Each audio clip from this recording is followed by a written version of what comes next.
Hello दोस्तों, जय मसीह की। मेरा नाम है विनीश मसीह। ब्यूटीफुल बाइबल स्टोरीज में आप सभी का स्वागत है। प्रियो, आज की वीडियो में हम लोग बाबेल या बेबीलोन के बारे में पूरी जानकारी देखेंगे। यह देखेंगे कि बाइबल में बेबीलोन के बारे में बहुत कुछ लिखा गया है। यहाँ तक कि पवित्र शास्त्र की सबसे आखिरी पुस्तक प्रकाशित वाक्य उसके 17 अध्याय में बेबीलोन का जिक्र एक बड़ी वेश्या के रूप में बताया गया है, जो राजाओं और व्यापारी उसके सुख विलास की बहुतायत के कारण धनवान हुए हैं।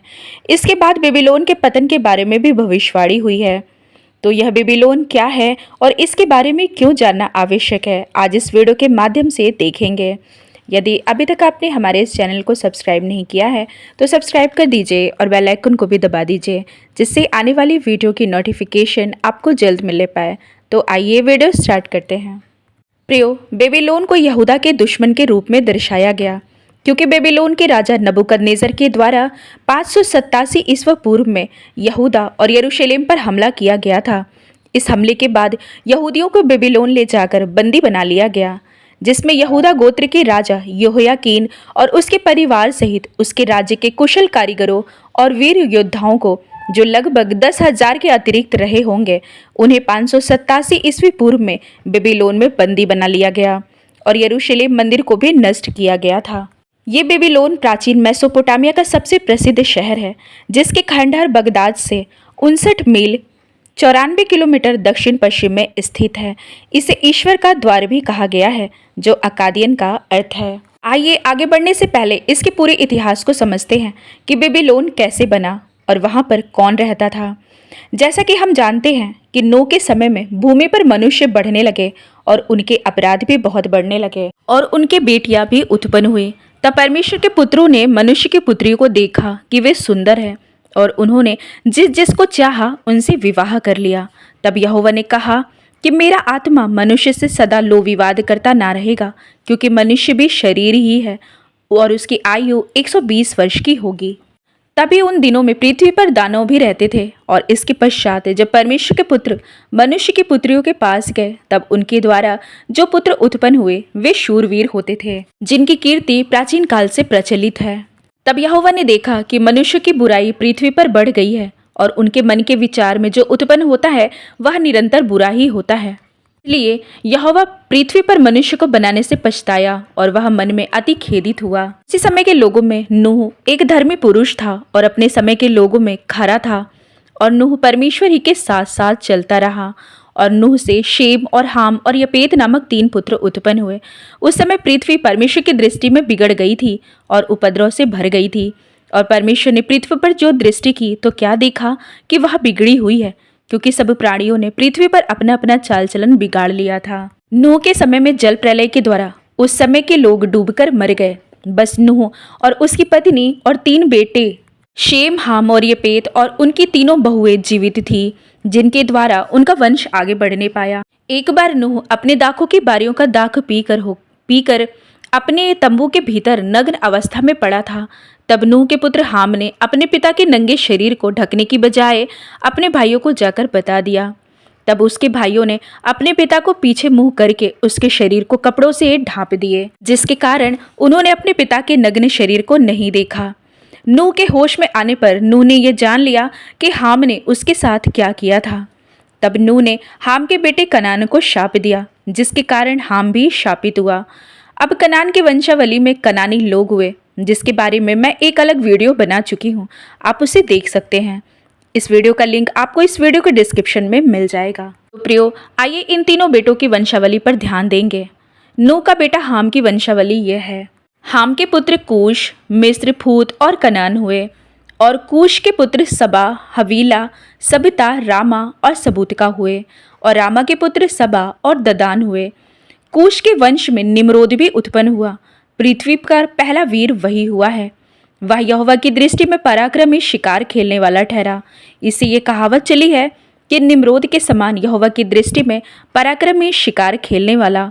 उसके राज्य का आरंभ शिनार देश में बेबीलोन, एरेक, अक्कद और कलने से हुआ।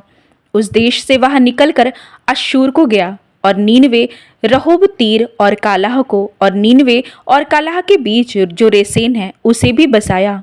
बड़ा नगर यही है। इसके बाद नूह के बेटों की वंशावली सब जगह पर फैलने लगी।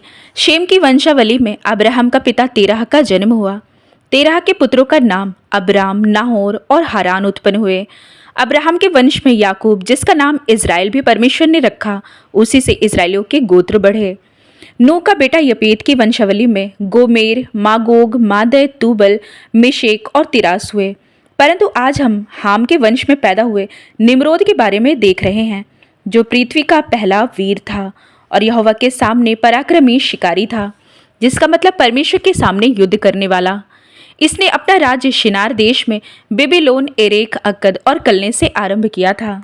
उस समय सारी पृथ्वी पर एक ही भाषा और बोली थी। उस समय के लोग पूर्व की ओर चलते चलते शिनार देश में एक मैदान पाकर उसमें बस गए। तब वे आपस में कहने लगे, आओ हम ईंटें बना बना के भली भांति आग में पकाए। और उन्होंने पत्थर के स्थान पर ईंट से और चूने के स्थान पर मिट्टी के गारे से काम लिया। फिर उन्होंने कहा, आओ हम एक नगर और एक गुम्मट बना ले, जिसकी चोटी आकाश से बातें करे। इस प्रकार से हम अपने नाम करें, ऐसा ना हो कि हमको सारी पृथ्वी पर फैलना पड़े। जब लोग नगर और गुम्मट बनाने लगे, तब उन्हें देखने के लिए यहोवा उतर आया। और यहोवा ने कहा, मैं क्या देखता हूँ कि सब एक ही दल के हैं और भाषा भी उन सब का एक ही है।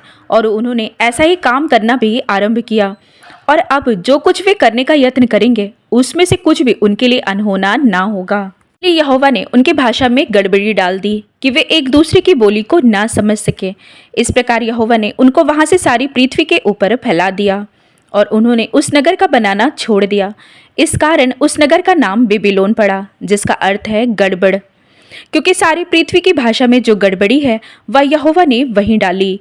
और वहां से यहोवा ने मनुष्य को सारी पृथ्वी के ऊपर फैला दिया। प्रियो, हमने यह देखा कि निम्रोद के द्वारा उस समय के लोगों ने एक ऐसी ऊंची चोटी बनानी चाहिए जो स्वर्ग तक पहुंच सके। ऐसा करना उनका आत्मघमंड दर्शाता था।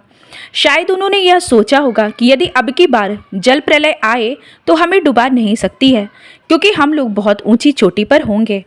अब उसी जगह पर परमेश्वर ने उनका सामना करके उनकी भाषा में गड़बड़ी डाल दी है, जिससे कि उन्होंने अपना काम वहीं पर छोड़कर अलग अलग दिशाओं में फैल गए। बाइबल में उत्पत्ति से लेकर आखिरी पुस्तक प्रकाशित वाक्य तक बाबेल या बेबीलोन का नाम 280 बार लिखा गया है। उसमें यह भी पढ़ने को मिला है कि परमेश्वर ने इज़राइल को दंड देने के लिए बेबीलोन साम्राज्य का इस्तेमाल किया है। परंतु परमेश्वर के दास भविष्यद्वक्ताओं के द्वारा बेबीलोन के पाप का अंत और उसके विनाश के बारे में भी लिखा गया है। बेबीलोन प्राचीन मेसोपोटामिया के शिनार में फरात नदी के पूर्वी तट पर स्थित था। इसका सबसे पहला विद्रोह बाबेल का मीनार निर्माण कार्य था, जो परमेश्वर के खिलाफ एक बगावत था। इसलिए परमेश्वर ने इनकी भाषा में गड़बड़ी डाल दी है। प्रारंभिक इतिहास में नजर डालने पर इसका अधिकांश बेबीलोन शहर एक छोटा शहर राज्य था, जिसे बाद में बड़ा किया गया। बेबीलोन का अधिकांश निर्माण राजा नबूकदनेस्सर के शासनकाल के दौरान किया गया था। नबूकदनेस्सर ने शहर के बाहर 11 मील लंबी रक्षात्मक दीवार बनवाई। वो इतनी चौड़ी थी कि 4 घोड़ों के द्वारा खींचे जाने वाले रथ एक दूसरे से होकर निकल सकते थे। दानियल भविष्यद्वक्ता के समय में राजा नबूकदनेस्सर इतना घमंडी था कि उसने 90 फुट ऊंची सोने की मूर्ति बनवाया और उसकी पूजा करने का आदेश जारी करवाया था।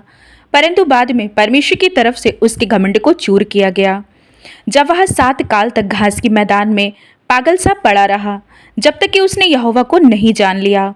उसके बाद उसका पुत्र बेलशस्सर भी घमंडी था। यरूशलेम लूट में आए परमेश्वर के भवन के बर्तनों में अपने मित्रों और रानियों समेत उसमें पीने लगा था, जिसके बाद परमेश्वर की तरफ से उसके खिलाफ भी दीवार पर लिख दिया गया था। राजा सुलेमान ने जो परमेश्वर के भवन का निर्माण करवाया, उसे नबूकदनेस्सर के द्वारा नष्ट किया गया। यहूदी राजा समेत परमेश्वर के मंदिर के सामान को भी लूट लिए गए। नूह का परपोता निम्रोद के समय से ही बेबीलोनियों ने परमेश्वर के खिलाफ बगावत किया था। बेबीलोन की बुराई इतनी बढ़ गई कि उन्होंने बार बार विद्रोह किया था। यरूशलेम बंदी बनाकर लाए गए राजा को ऐसी सजा दी गई कि उसके पैर, होंठ, नाक काट दिए गए थे। राजा समेत और भी बंदियों के साथ भी ऐसा ही हुआ, उन्हें अंधा कर दिया गया था। योना के समय में भी पढ़ने को मिलता है कि नीनवे शहर, जो असीरियन राजधानी थी, उनकी भी दुष्टता इतनी बढ़ गई कि यहोवा ने नीनवे को नाश करना चाहा। ये नीनवे भी बेबीलोन के साम्राज्य का एक हिस्सा था। प्रकाशित वाक्य के समय में बेबीलोन के पतन के बारे में बताया गया है कि किस प्रकार से राजा और व्यापारियों के द्वारा यह शहर धनी हो गया। प्रकाशित वाक्य उसके 17 और 5 में लिखा है कि बेबीलोन को घृणित वस्तुओं की माता कहा गया है। जिस प्रकार से शैतान को झूठ का पिता कहा गया, उसी प्रकार बेबीलोन को घृणित वस्तुओं की माता कहा गया है। बेबीलोन के बुरे कर्मों के द्वारा ही उसे ऐसा कहा गया, क्योंकि उसने ऐसी बुराई को एक साथ समेट लिया। इसलिए उसे दुष्ट आत्माओं, अशुद्ध आत्माओं और पक्षियों और हरेक अशुद्ध और घृणित पशु का निवास स्थान बताया गया। प्रकाशित वाक्य 14 उसके 8 में लिखा है, फिर इसके बाद एक और दूसरा स्वर्गदूत ये कहता हुआ आया कि गिर पड़ा, वह बड़ा बेबीलोन गिर पड़ा, जिसने अपने व्यभिचार की कोपमय मदिरा सारी जातियों को पिलाई थी। बेबीलोन का अंतिम सजा हमें प्रकाशित वाक्य 18 उसके 21 में देखने को मिलता है, जब एक बलवंत स्वर्गदूत के द्वारा होगा कि फिर एक बलवंत स्वर्गदूत ने बड़ी चक्की के पाट के समान एक पत्थर उठाया और यह कहकर समुद्र में फेंक दिया, बड़ा नगर बेबीलोन ऐसे ही बड़े बल से गिराया जाएगा और फिर कभी उसका पता ना चलेगा। वीणा बजाने वालों और गायकों और बंसी बजाने वालों और तुरही फूंकने वालों का शब्द फिर कभी तुझ में सुनाई ना देगा, और किसी उधम का कोई कारीगर भी फिर कभी तुझ में ना मिलेगा, और चक्की के चलने का शब्द फिर कभी तुझ में सुनाई ना देगा, और दिया का उजाला फिर कभी तुझ में ना चमकेगा, और दूल्हे और दुल्हन का शब्द फिर कभी तुझ में सुनाई ना देगा, क्योंकि तेरे व्यापारी पृथ्वी के प्रधान थे और तेरे टोने से सब जातियां भरमाई गई थीं। भविष्यद्वक्ताओं और पवित्र लोगों और पृथ्वी पर सब घातकियों का लहू उसी में पाया गया है। बेबीलोन जब जब परमेश्वर के खिलाफ बगावत किया, तब तब परमेश्वर ने उसके घमंड को चूर किया है, परंतु प्रकाशित वाक्य के अंत में ये बेबीलोन के पतन के बारे में लिखा गया है। तो प्रियो, आशा करती हूँ कि बाइबल में बेबीलोन के बारे में लिखी गई जानकारी आपको इस वीडियो के माध्यम से पता चला। अब मैं इस वीडियो को यहीं पर समाप्त करती हूँ। अब मैं मिलती हूँ आपसे अपनी अगली वीडियो में। आप सभी भाई बहनों को प्रभु यीशु मसीह के नाम में जय मसीह की।